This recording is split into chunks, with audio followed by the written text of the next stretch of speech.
যারা সাকসেস হতে চান, যারা সফল হতে চান, যারা জিততে চান। এখন জিতা মানে যদি হয় অন্যকে হারানো, তাহলে আমি সেই জিতার কথা বলছি না। যদি সফলতা মানে আপনি এটা মনে করেন আমি অন্যকে ল্যাং মেরে ফেলে আমি আগাই যাব, তাহলে আমি সেই সফলতার কথা বলছি না। আমি সেই সফলতার কথা বলছি না। আমি আপনাকে সেই সফলতার কথা বলছি যে সফলতার মধ্যে প্রেম আছে, শ্রদ্ধা আছে, ভালোবাসা আছে, মায়া আছে, রহমত আছে, রবের খুশি আছে, ওই সফলতার কথা বলছি।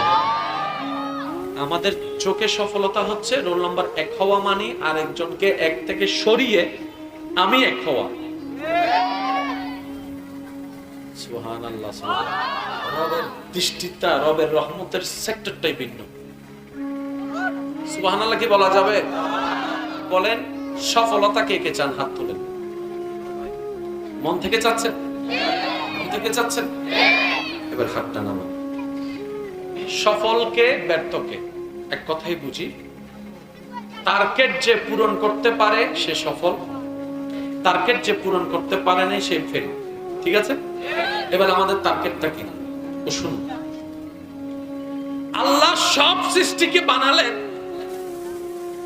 এবং আপন আপন দায়িত্ব ভাগ করে দিলেন।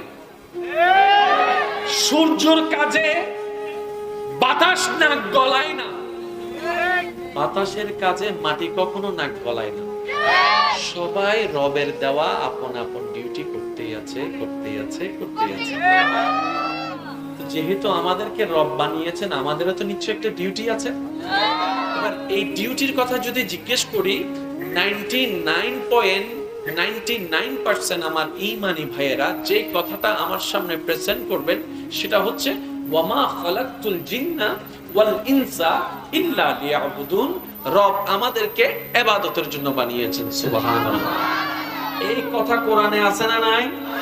দ্বিমত করার কোনো সুযোগ? এবার আমি যদি প্রশ্নটা করি ইবাদত মানে কি, 85% মানুষ উত্তর দিবে কি, সেটা আপনারাই শুনবেন। ভাই ইবাদত মানে কি? ইবাদত মানে কি? জোরে বলেন, ইবাদত মানে কি? আমাদেরকে আল্লাহ বানিয়েছেন কি করার জন্য? ইবাদতের জন্য। আল্লাহ আমাদেরকে বানালেন কিসের জন্য? ইবাদতের জন্য। ইবাদত মানে কি? 85% 90% মানুষের উত্তর আপনারা শুনেছেন নামাজ। তা আমাদেরকে যদি ইবাদতের জন্য বানায়, তার মানে নামাজের জন্য বানায়। আমাদের আল্লাহ নাকি সব পারে? বলে যে হ্যাঁ সব পারে। তোমাদের কোরআনে নাকি এমন কথা আছে আল্লাহ নাকি সব পারে? বলে যে হ্যাঁ কোরআনেও আছে। তো সে বলছে কোরআন তো কখনো মিথ্যা হতে পারে না। বলে যে না, আমি মিথ্যা হতে পারি, কোরআন মিথ্যা হতে পারে না। আমি ধ্বংস হতে পারি, কোরআন ধ্বংস হতে পারে না। মুসলমান যখন এই কথাটা বলল, তখন সে একটা টেকনিক ইউজ করেছে। সে বলল, আচ্ছা তোমাদের আল্লাহ যদি সবকিছু করতে পারে, ক্ষমতা সেটা রাখে, আচ্ছা তোমাদের আল্লাহ চাইলে কি আরেকটা আল্লাহ বানাইতে পারে? প্রশ্নটা দেখেন, প্রশ্নটা দেখেন, তোমাদের আল্লাহ চাইলে কি আরেকজন আল্লাহ বানাইতে পারে? এবার আপনি যদি বলেন যে না, তাহলে তো ঈমান চলে যাবে, কোরআন মিথ্যা হয়ে যাবে। আপনি যদি বলেন যে না আমাদের আল্লাহ পারে না, তাহলে তো কোরআন মিথ্যা হয়ে যাবে। সে প্রশ্ন করলো কি তোমাদের স্রষ্টা কি আরেকজন স্রষ্টা বানাতে পারে? এবার সে চিন্তায় পড়ে, না বললে তো ঈমান চলে যাবে, কোরআন মিথ্যা হয়ে যাচ্ছে না। আপনি তো দাবি করলেন আল্লাহ চাইলে সব পারে। আপনি বলতেছেন যে আমি প্রশ্ন করলাম যে আপনাদের স্রষ্টা কি আরেকজন স্রষ্টা বানাইতে পারে? আপনি যদি বলেন না, তাহলে কোরআন মিথ্যা। আর যদি বলেন যে হ্যাঁ পারে, স্রষ্টা আরেকজন পারে, তখন তো বলবেন যে আল্লাহ দুইজন হয়ে গেছে, তাহলে তো জামিল আরেকটা। মানে এমন একটা প্রশ্ন, হ্যাঁ বললো জ্বালা। মনোযোগ আছে সবার? মনোযোগ আছে সবার? মনোযোগ আছে সবার? এই প্রশ্ন বুঝতে পারছেন? ওই ব্যক্তি এসে মুসলমানকে প্রশ্ন করছে, আবার বলছে একটু মনোযোগ দিয়ে শুনবেন, তোমাদের কোরআনে নাকি আছে আল্লাহ সব পারে? বলে যে হ্যাঁ পারে। কোরআন তো কখনো মিথ্যা নয়? বলে যে না। তাহলে আমার একটা প্রশ্নের উত্তর দাও, তোমাদের স্রষ্টা কি আরেকজন স্রষ্টা বানাতে পারবে? এবার প্রশ্নটা শুনে উনি চুপ হয়ে গেলেন, কারণ হ্যাঁ বলল জ্বালা। যদি বলে যে না পারে না, তাহলে কোরআন মিথ্যা। আর যদি বলে যে হ্যাঁ পারে, তাহলে স্রষ্টা আরেকজন হয়ে যাবে। এবার টেনশনে পড়ে গেলেন উনি, উত্তরটা কি হবে, উত্তরটা কি হবে। সব জায়গার মধ্যে একটা টেনশন ঢুকে গেল। শেষ পর্যন্ত একজনে বলে যে একটা কাজ করো, হযরত আলী রাদিয়াল্লাহু তাআলা আনহুর কাছে চলে যাও। সে ওনাকে নিয়ে হযরত আলী রাদিয়াল্লাহু তাআলার কাছে গেছে। আলী রাদিয়াল্লাহু তাআলা ঘরের ভিতরে ছিলেন, ওনাকে ঘরের ভিতর থেকে আমন্ত্রণ করা হলো, উনি বাহিরে আসলেন।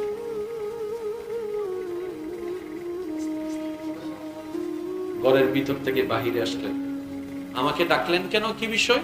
বলে যে হুজুর একটা প্রশ্ন, এই প্রশ্ন জীবনে শুনিও নাই, উত্তর কোন জায়গা থেকে দিব? এমন ধরনের প্রশ্ন জীবনে শুনিও নাই, উত্তর কোথা থেকে দিব? আলী রাদিয়াল্লাহু তাআলা বলে যে এমন কি প্রশ্ন, একটু আমি শুনি। প্রশ্ন শোনার পর উনি মুস্কে হেসে বললেন, এই সামান্য একটা প্রশ্নের জন্য আমারে ডাকছো? আর একটু জোরে বলা লাগবে তো। সামান্য একটা প্রশ্নের জন্য আমাকে ডাকলা? তখন সে প্রশ্নকারী বলে, আমি যতজনকে প্রশ্ন করছি সবার মাথার গায়ে পায়ে পড়ছে এই প্রশ্ন শুনে, উত্তর দেওয়ার জন্য ঠোঁট পর্যন্ত লড়ার সাহস পায় নাই, আর আপনি বললেন এত সামান্য প্রশ্নের জন্য আমাকে ডাকলা? বলে যে তোমার প্রশ্নটা কি, মানে স্রষ্টা যেন আরেকজন হয়, এটাই তো তোমার প্রশ্ন? সে বলে যে হ্যাঁ, আমার এইটাই প্রশ্ন, কারণ আমি চাচ্ছি স্রষ্টা দুইজন দাবিদার হোক, যাতে তোমাদের ধর্ম মিথ্যা হয়ে যায়। হযরত আলী রাদিয়াল্লাহু তাআলা বলেন, কোরআন যে বলেছে ইন্নাল্লাহা আলা কুল্লি শাইইন কাদির, আল্লাহ চাইলে সবকিছুই পারে, এই কথা মিথ্যা নয়, এই কথা সত্য, এই কথা সত্য, এই কথা সত্য, সুবহানাল্লাহ। এই কথার মধ্যে বিন্দু পরিমাণ কোনো সন্দেহ নাই। কোরআন যে বলেছে কোন বললেই ফায়াকুন হয়ে যায়, এখানেও কোনো সন্দেহ নাই। তখন সে প্রশ্নকারী প্রশ্ন করে, তাহলে উনি চাইলে কি স্রষ্টা আরেকজন বানাইতে পারে? আলী রাদিয়াল্লাহু তাআলা বলে যে হ্যাঁ, এটা ওনার জন্য কোনো ব্যাপারই না, এটা ওনার জন্য কোনো ব্যাপারই না, এটা ওনার জন্য কোনো ব্যাপারই না, উনি চাইলে পারে, উনি চাইলে পারে। এবার ও বলছে তাইলে তো স্রষ্টা দুইজন হয়ে গেল, কুল হুয়াল্লাহু আহাদ মিথ্যা হয়ে গেল। আলী রাদিয়াল্লাহু তাআলা, হযরত আলী রাদিয়াল্লাহু তাআলা মুস্কি হেসে বলে, ওরে গাদা, একটু দাঁড়াও, একটু চুপ থাকো। আল্লাহ যদি 100 জন স্রষ্টা বানায়, আল্লাহ স্রষ্টাই থাকবে, 100 জন গুলা সৃষ্টি হবে।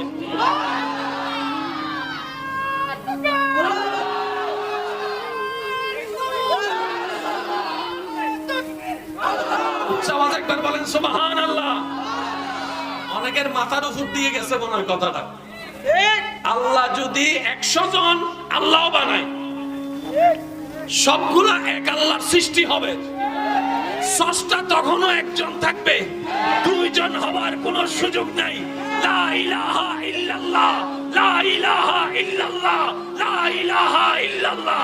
চিৎকার দিয়ে বলেন সুবহানাল্লাহ। সে বলে যে নবী আসলে সত্যিই বলছে, আপনি জ্ঞানের শহরের দরজা। এরকম কিছু কিছু প্রশ্ন আমাদের যুবক যুবতী ভাই বোনদেরকে অনেকে দিয়ে দেয়, কেন প্রশ্নের মধ্যে ফাঁদে পড়ে ভাবনার জগতে ডুবে আস্তে আস্তে আল্লাহর প্রতি, ধর্মের প্রতি যেন অবিশ্বাস চলে আসে। এই ভাইরাসটা কিন্তু অনেকেই দিচ্ছে, হয়তো আপনার পরিচিতদের মধ্যে অনেকেই দিচ্ছে। সেজন্য একটু সজাগ থাকার চেষ্টা করবেন।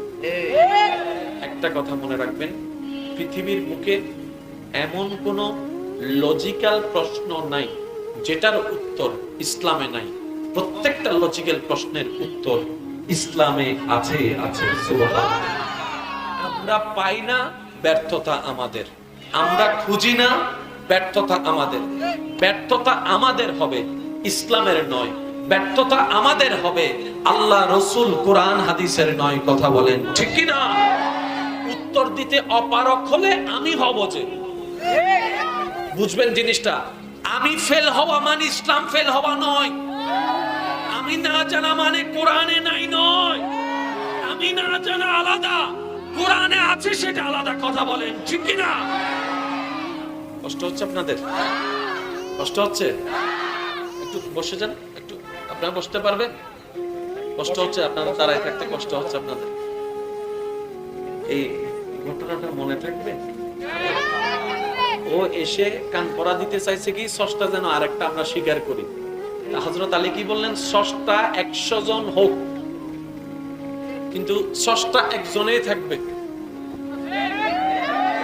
কারণ উনি সৃষ্টি করার সাথে সাথেই উনি সৃষ্টি হয়ে যাবে, উনি স্রষ্টাই থাকবে। স্রষ্টা কখনো দুইজন হতে হয় না? মানে সবাই মিলে বলেন সুবহানাল্লাহ, আর একটু জোরে বলেন সুবহানাল্লাহ। যারা সাকসেস হতে চান, যারা সফল হতে চান, যারা জিততে চান, এখন জিতা মানে যদি হয় অন্যকে হারানো, তাহলে আমি সেই জিতার কথা বলছি না। যদি সফলতা মানে আপনি এটা মনে করেন আমি অন্যকে ল্যাং মেরে ফেলে আমি আগাই যাব, তাহলে আমি সেই সফলতার কথা বলছি না। আমি সেই সফলতার কথা বলছি না। আমি আপনাকে সেই সফলতার কথা বলছি যে সফলতার মধ্যে প্রেম আছে, শ্রদ্ধা আছে, ভালোবাসা আছে, মায়া আছে, রহমত আছে, রবের খুশি আছে, ওই সফলতার কথা বলছি। আমাদের চোখে সফলতা হচ্ছে রোল নাম্বার 1 হওয়া মানে আরেকজনকে 1 থেকে সরিয়ে আমি 1 হওয়া। সুবহানাল্লাহ, সুবহানাল্লাহ। রবের দৃষ্টিটা, রবের রহমতের সেক্টরটাই ভিন্ন। সুবহানাল্লাহ কি বলা যাবে? বলেন সফলতা কে কে চান? হাত তুলেন। মন থেকে চাচ্ছেন? মন থেকে চাচ্ছেন? এবার হাতটা নামান। সফলকে ব্যর্থকে এক কথাই বুঝি, টার্গেট যে পূরণ করতে পারে সে সফল, টার্গেট যে পূরণ করতে পারে না সে ফেল। ঠিক আছে? এবার আমাদের টার্গেটটা কি? শুনুন, আল্লাহ সব সৃষ্টিকে বানালেন এবং আপন আপন দায়িত্ব ভাগ করে দিলেন। সূর্যের কাজে বাতাস নাক গলায় না, বাতাসের কাজে মাটি কখনো নাক গলায় না। সবাই রবের দেওয়া আপন আপন ডিউটি করতেই আছে, করতেই আছে, করতেই আছে। যেহেতু আমাদেরকে রব বানিয়েছেন, আমাদেরও তো নিশ্চয়ই একটা ডিউটি আছে। এবার এই ডিউটির কথা যদি জিজ্ঞেস করি, 99.99% আমার ঈমানি ভাইয়েরা যে কথাটা আমার সামনে প্রেজেন্ট করবেন সেটা হচ্ছে ওয়ামা খালাকতুল জিন্না ওয়াল ইনসা ইল্লা লিয়াবুদুন। রব আমাদেরকে ইবাদতের জন্য বানিয়েছেন। সুবহানাল্লাহ। এই কথা কোরআনে আছে না নাই? দ্বিমত করার কোনো সুযোগ? এবার আমি যদি প্রশ্নটা করি ইবাদত মানে কি, 85% মানুষ উত্তর দিবে কি, সেটা আপনারাই শুনবেন। ভাই ইবাদত মানে কি? ইবাদত মানে কি? জোরে বলেন, ইবাদত মানে কি? আমাদেরকে আল্লাহ বানিয়েছেন কি করার জন্য? ইবাদতের জন্য। আল্লাহ আমাদেরকে বানালেন কিসের জন্য? ইবাদতের জন্য। ইবাদত মানে কি? 85% 90% মানুষের উত্তর আপনারা শুনেছেন নামাজ। তা আমাদেরকে যদি ইবাদতের জন্য বানায়, তার মানে নামাজের জন্য বানায়। আমাদের আল্লাহ নাকি সব পারে? বলে যে হ্যাঁ সব পারে। তোমাদের কোরআনে নাকি এমন কথা আছে আল্লাহ নাকি সব পারে? বলে যে হ্যাঁ কোরআনেও আছে। তো সে বলছে কোরআন তো কখনো মিথ্যা হতে পারে না। বলে যে না, আমি মিথ্যা হতে পারি, কোরআন মিথ্যা হতে পারে না। আমি ধ্বংস হতে পারি, কোরআন ধ্বংস হতে পারে না। মুসলমান যখন এই কথাটা বলল, তখন সে একটা টেকনিক ইউজ করেছে। সে বলল, আচ্ছা তোমাদের আল্লাহ যদি সবকিছু করতে পারে, ক্ষমতা সেটা রাখে, আচ্ছা তোমাদের আল্লাহ চাইলে কি আরেকটা আল্লাহ বানাইতে পারে? প্রশ্নটা দেখেন, প্রশ্নটা দেখেন, তোমাদের আল্লাহ চাইলে কি আরেকজন আল্লাহ বানাইতে পারে? এবার আপনি যদি বলেন যে না, তাহলে তো ঈমান চলে যাবে, কোরআন মিথ্যা হয়ে যাবে। আপনি যদি বলেন যে না আমাদের আল্লাহ পারে না, তাহলে তো কোরআন মিথ্যা হয়ে যাবে। সে প্রশ্ন করলো কি তোমাদের স্রষ্টা কি আরেকজন স্রষ্টা বানাতে পারে? এবার সে চিন্তায় পড়ে, না বললে তো ঈমান চলে যাবে, কোরআন মিথ্যা হয়ে যাচ্ছে না। আপনি তো দাবি করলেন আল্লাহ চাইলে সব পারে, আপনি বলতেছেন যে আমি প্রশ্ন করলাম যে আপনাদের স্রষ্টা কি আরেকজন স্রষ্টা বানাইতে পারে, আপনি যদি বলেন না, তাহলে কোরআন মিথ্যা। আর যদি বলেন যে হ্যাঁ পারে, স্রষ্টা আরেকজন পারে, তখন তো বলবেন যে আল্লাহ দুইজন হয়ে গেছে, তাহলে তো জামিল আরেকটা। মানে এমন একটা প্রশ্ন, হ্যাঁ বললো জালা। মনোযোগ আছে সবার? মনোযোগ আছে সবার? মনোযোগ আছে সবার? এই প্রশ্ন বুঝতে পারছেন? ওই ব্যক্তি এসে মুসলমানকে প্রশ্ন করছে, আবার বলছে একটু মনোযোগ দিয়ে শুনবেন, তোমাদের কোরআনে নাকি আছে আল্লাহ সব পারে? বলে যে হ্যাঁ পারে। কোরআন তো কখনো মিথ্যা নয়? বলে যে না। তাহলে আমার একটা প্রশ্নের উত্তর দাও, তোমাদের স্রষ্টা কি আরেকজন স্রষ্টা বানাতে পারবে? এবার প্রশ্নটা শুনে উনি চুপ হয়ে গেলেন, কারণ হ্যাঁ বললো জালা। যদি বলে যে না পারে না, তাহলে কোরআন মিথ্যা। আর যদি বলে যে হ্যাঁ পারে, তাহলে স্রষ্টা আরেকজন হয়ে যাবে। এবার টেনশনে পড়ে গেলেন উনি, উত্তরটা কি হবে, উত্তরটা কি হবে। সব জায়গার মধ্যে একটা টেনশন ঢুকে গেল। শেষ পর্যন্ত একজনে বলে যে একটা কাজ করো, হযরত আলী রাদিয়াল্লাহু তাআলা আনহুর কাছে চলে যাও। সে ওনাকে নিয়ে হযরত আলী রাদিয়াল্লাহু তাআলার কাছে গেছে। আলী রাদিয়াল্লাহু তাআলা ঘরের ভিতরে ছিলেন, ওনাকে ঘরের ভিতর থেকে আমন্ত্রণ করা হলো, উনি বাহিরে আসলেন।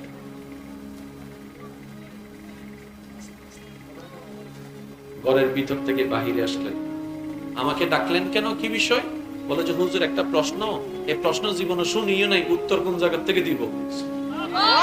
এমন ধরনের প্রশ্ন জীবনে শুনিও নাই, উত্তর কোথা থেকে দিব? আলী রাদিয়াল্লাহু তাআলা বলে যে এমন কি প্রশ্ন, একটু আমি শুনি। প্রশ্ন শোনার পর উনি মুস্কে হেসে বললেন, এই সামান্য একটা প্রশ্নের জন্য আমারে ডাকছো? আর একটু জোরে বলা লাগবে তো। সামান্য একটা প্রশ্নের জন্য আমাকে ডাকলা? তখন সে প্রশ্নকারী বলে, আমি যতজনকে প্রশ্ন করছি সবার মাথার গায়ে পায়ে পড়ছে এই প্রশ্ন শুনে, উত্তর দেওয়ার জন্য ঠোঁট পর্যন্ত লড়ার সাহস পায় নাই। আর আপনি বললেন এত সামান্য প্রশ্নের জন্য আমাকে ডাকলা? বলে যে তোমার প্রশ্নটা কি, মানে স্রষ্টা যেন আরেকজন হয়, এটাই তো তোমার প্রশ্ন? সে বলে যে হ্যাঁ, আমার এইটাই প্রশ্ন, কারণ আমি চাচ্ছি স্রষ্টা দুইজন দাবিদার হোক, যাতে তোমাদের ধর্ম মিথ্যা হয়ে যায়। হযরত আলী রাদিয়াল্লাহু তাআলা বলেন, কোরআন যে বলেছে ইন্নাল্লাহা আলা কুল্লি শাইইন কাদির, আল্লাহ চাইলে সবকিছুই পারে, এই কথা মিথ্যা নয়, এই কথা সত্য, এই কথা সত্য, এই কথা সত্য। সুবহানাল্লাহ, এই কথার মধ্যে বিন্দু পরিমাণ কোনো সন্দেহ নাই। কোরআন যে বলেছে কুন বললেই ফায়াকুন হয়ে যায়, এখানেও কোনো সন্দেহ নাই। তখন সে প্রশ্নকারী প্রশ্ন করে, তাহলে উনি চাইলে কি স্রষ্টা আরেকজন বানাইতে পারে? আলী রাদিয়াল্লাহু তাআলা বলে যে হ্যাঁ, এটা ওনার জন্য কোনো ব্যাপারই না, এটা ওনার জন্য কোনো ব্যাপারই না, এটা ওনার জন্য কোনো ব্যাপারই না, উনি চাইলে পারে, উনি চাইলে পারে। এবার ও বলছে তাইলে তো স্রষ্টা দুইজন হয়ে গেল, কুল হুয়াল্লাহু আহাদ মিথ্যা হয়ে গেল। আলী রাদিয়াল্লাহু তাআলা, হযরত আলী রাদিয়াল্লাহু তাআলা মুস্কি হেসে বলে, ওরে গাদা, একটু দাঁড়াও, একটু চুপ থাকো। আল্লাহ যদি 100 জন স্রষ্টা বানায়, আল্লাহ স্রষ্টাই থাকবে, 100 জন গুলো সৃষ্টি হবে।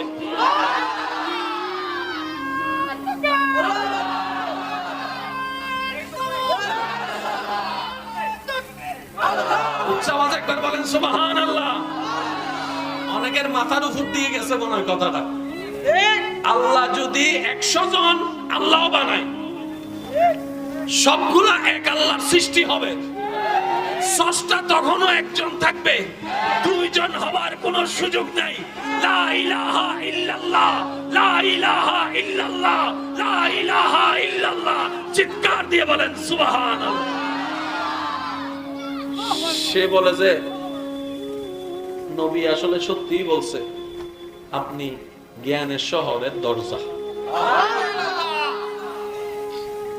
এরকম কিছু কিছু প্রশ্ন আমাদের যুবক যুবতী ভাই বোনদেরকে অনেকে দিয়ে দেয়, যেন প্রশ্নের মধ্যে ফাঁদে পড়ে ভাবনার জগতে ডুবে আস্তে আস্তে আল্লাহর প্রতি, ধর্মের প্রতি যেন অবিশ্বাস চলে আসে।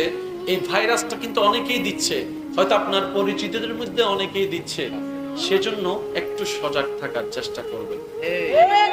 একটা কথা মনে রাখবেন, পৃথিবীর বুকে এমন কোন লজিক্যাল প্রশ্ন নাই যেটার উত্তর ইসলামে নাই। প্রত্যেকটা লজিক্যাল প্রশ্নের উত্তর ইসলামে আছে, আছে। সুবহানাল্লাহ।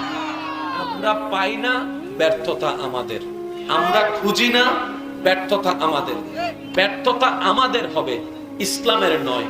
ব্যর্থতা আমাদের হবে, আল্লাহ, রসুল, কোরআন, হাদিসের নয়। কথা বলেন ঠিক কি না?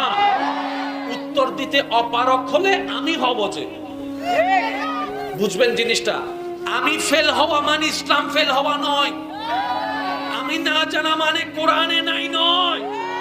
আমি না জানা আলাদা, কোরআনে আছে সেটা আলাদা। কথা বলেন ঠিক কি না?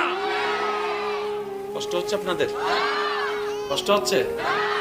একটু বসে যান, একটু আপনারা বসতে পারবেন? কষ্ট হচ্ছে আপনারা, দাঁড়ায় থাকতে কষ্ট হচ্ছে আপনাদের। এই ঘটনাটা মনে থাকবে। ও এসে কান পড়া দিতে চাইছে কি, স্রষ্টা যেন আরেকটা আমরা স্বীকার করি। হযরত আলী কি বললেন? স্রষ্টা 100 জন হোক, কিন্তু স্রষ্টা একজনেই থাকবে। কারণ উনি সৃষ্টি করার সাথে সাথেই উনি সৃষ্টি হয়ে যাবে, উনি স্রষ্টাই থাকবে। স্রষ্টা কখনো দুইজন হতে হয় না। এখন সবাই মিলে বলেন সুবহানাল্লাহ, আরেকটু জোরে বলেন সুবহানাল্লাহ।